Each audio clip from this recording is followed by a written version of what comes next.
सभी आदर्श नागरिकों को मेरी तरफ से नमस्कार। आज मैं अरविंद घोष जो लोकमान्य तिलक जी, भगत सिंह जी और चंद्रशेखर आज़ाद जी तीनों की तरह ही अरविंद घोष जी भी एक बहुत उग्र राष्ट्रवाद के समर्थक और अपनी एक अमिट छाप छोड़ी। श्रमिक शक्ति के महत्व को स्वीकारा और श्रमिक महत्व की उपेक्षा करने वालों को गहरी आलोचना की। उन्होंने कहने मतलब ये कि भाई ये उचित नहीं है, श्रमिक वर्ग का राष्ट्र निर्माण में बहुत बड़ा योगदान है और उसे सम्मान मिलना चाहिए श्रमिक शक्ति को। भारत नवजागरण तथा भारतीय राष्ट्रवाद के इतिहास में श्री अरविंद का स्थान बहुत ऊंचा है। श्री अरविंद को भारत की आत्मा का गहरा ज्ञान था। ये 1872 में जन्मे और 1950 में इनकी मृत्यु हुई, यानी करीब 78 वर्ष तक भारत माता के लिए विचारों का सर्जन करते रहे, आह्वान करते रहे। उनसे छोटे व्यक्तियों का कहना ही क्या था। श्री रामकृष्ण परमहंस, स्वामी विवेकानंद और महात्मा गांधी जैसे महान पुरुषों को भी भारत की आत्मा का उतना गहरा ज्ञान नहीं था। यानी यहाँ तक कहा गया कि आम आदमी का तो क्या कहना, जितना अरविंद जी को जितनी ज्ञान था, गहरा ज्ञान भारत की आत्मा का, उतना तो ये माना जाता है कि श्री रामकृष्ण परमहंस जी, स्वामी विवेकानंद जी और महात्मा गांधी को भी इतना ज्ञान, राष्ट्रपिता को भी इतना ज्ञान नहीं था जितना अरविंद घोष, यानी भारत की आत्मा के ज्ञान के बारे में उनको गहरा लगाव माना जाता है, गहरा उनको समझ मानी जाती है, उनकी गहरी समझ। राजनीतिक पक्ष में भारतीय पुनर्जागरण श्री अरविंद में किसी अन्य भारतीय की अपेक्षा अधिक साकार में होता दिखाई देता है। यानी ये कहा गया कि राजनीतिक पक्ष में अगर बात की जाए तो उसमें भी उनका भारतीय पुनर्जागरण में अरविंद जी का योगदान औरों से 2 कदम बढ़कर था। श्री अरविंद जो है तिलक जी, यानी लोकमान्य बाल गंगाधर तिलक की तरह उग्र राष्ट्रवाद के समर्थक थे और बंगाल में राष्ट्रीयता की लहर उठाई। उसमें ब्रिटिश सरकार घबरा उठी थी। निश्चित रूप से उनको अच्छी बात लेकर आता तो सरकारें भयभीत चाहे ना दिखाएं, परंतु मानसिक दबाव झेलती हैं। और वैसा हुआ, जब बंगाल में लहर चली तो निश्चित रूप से ब्रिटिश सरकार पर उसका प्रभाव पड़ा, आतंकित हुई। उनके नैतिक, बौद्धिक एवं आध्यात्मिक कार्यों का भारतीय जनता का बहुत गहरा प्रभाव पड़ा था। उनके नैतिक कार्यों, बौद्धिक और आध्यात्मिक जो कार्यों का जो भारतीय जनता पर बहुत गहरा प्रभाव पड़ा था।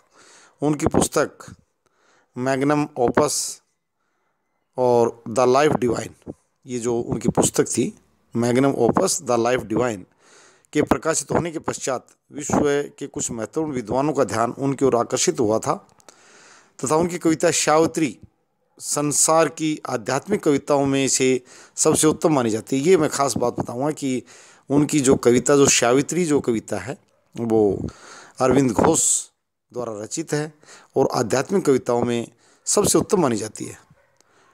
टैगोर भी उनके व्यक्तित्व से बहुत प्रभावित हुए और उन्होंने कहा था कि श्री अरविंद के माध्यम के द्वारा भारत संसार को अपना संदेश दे सकेगा।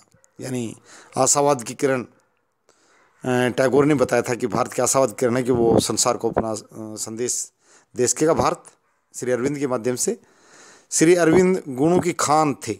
वे एक महान कवि, एक महान अध्यात्म शास्त्री, एक महान देशभक्त, एक महान राजनीतिक दार्शनिक थे। यानी पॉलिटिशियन के साथ साथ वो फिलोसफर, ये बहुत बड़ी बात है। फिलोसफर व्यक्ति दार्शनिकता के थोड़े स्वभाव विचार अलग होते हैं, उसमें सरलता और समझ ज़्यादा मानी जाती है। उन्होंने न केवल भारत को बल्कि समस्त विश्व को संदेश दिया। वो एक महान आत्मा थी। जब मैं उनकी अर्ली लाइफ की बात करूँ, प्रारंभिक जीवन की बात करूँ, तो बंगाल को अरविंद जैसे महापुरुषों को जन्म देना गौरव प्राप्त है। यानी उनका जन्म बंगाल में हुआ था और ये बंगाल तो आपको पता है, नेताजी भी वहीं जन्मे थे। 19वीं शताब्दी में बंगाल में अनेक महापुरुषों को जन्म दिया। कोई भी भारतीय भगवान रामकृष्ण परमहंस को नहीं बुला सकता, जिसकी भक्ति से समस्त देश प्रभावित हुआ था और उन ईश्वर का अवतार समझता था। कितनी बड़ी बात है। श्री रामकृष्ण परमहंस भी बंगाल में जन्मे और उनको ईश्वर का अवतार समझा जाता था।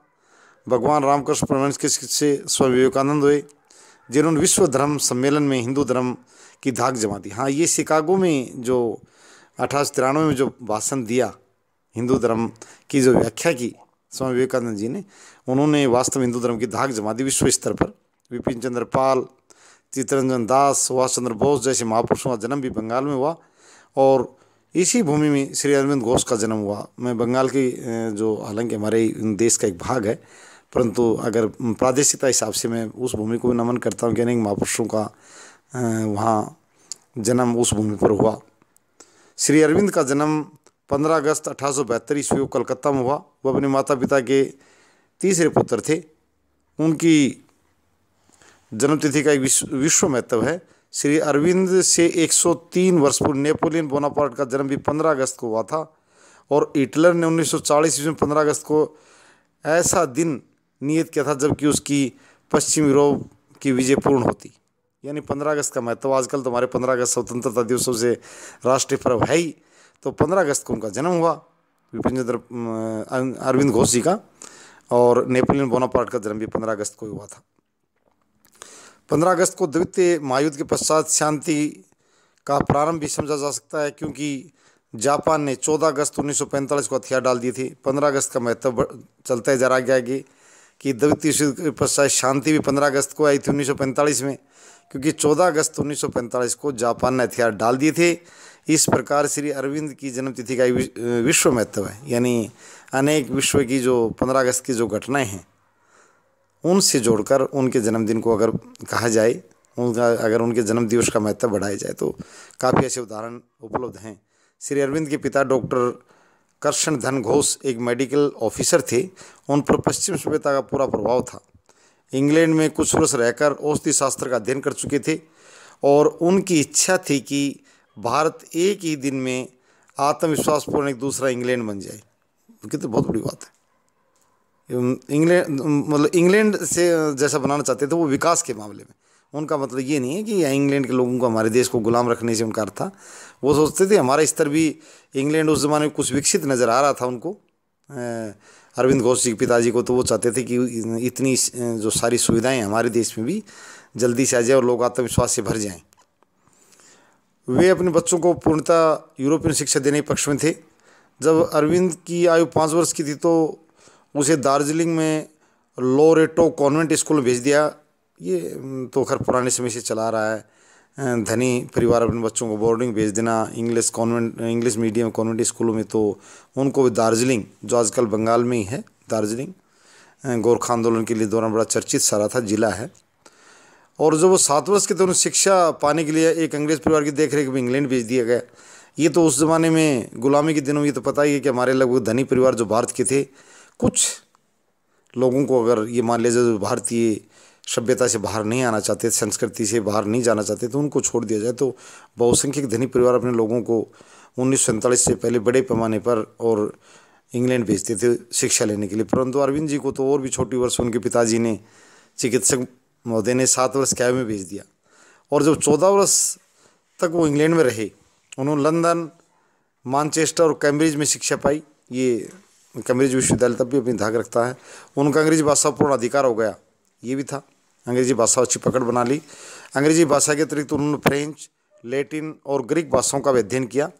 इंग्लैंड में उनका जीवन बहुत सख्त था, क्योंकि उन्हें अपने पिता से धन की प्राप्ति अनियमित रूप से होती थी और अंत में कुछ भी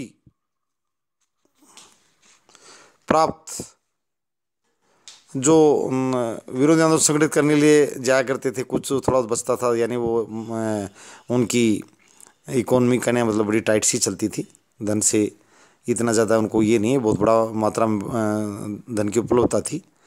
बरिसाल के अधिवेशन में जब वे सम्मिलित हुए तो उन्होंने वंदे मातरम के नारों का जनता पर प्रभाव देखा। ये बड़ी अच्छी बात है कि बरिसाल के अधिवेशन में जब वे सम्मिलित हुए तो उनका वंदे मातरम के नारों का जनता पर क्या प्रभाव पड़ रहा है वो उन्होंने देखा। अब वह पूर्ण राष्ट्रवादी हो गए थे। उनके लेखों का जनता पर इतना अधिक प्रभाव पड़ा कि उनसे पहले शायद ही किसी नेता के लेखों का इतना प्रभाव पड़ा हो। 1906 ईस्वी में अरविंद घोष ने नौकरी छोड़ दी और बंगाल चले आए। ये बहुत बड़ी बात है। और यहाँ आकर उनके जो आगे की बातें हैं वो बारी बारी से और बताएंगे आपको।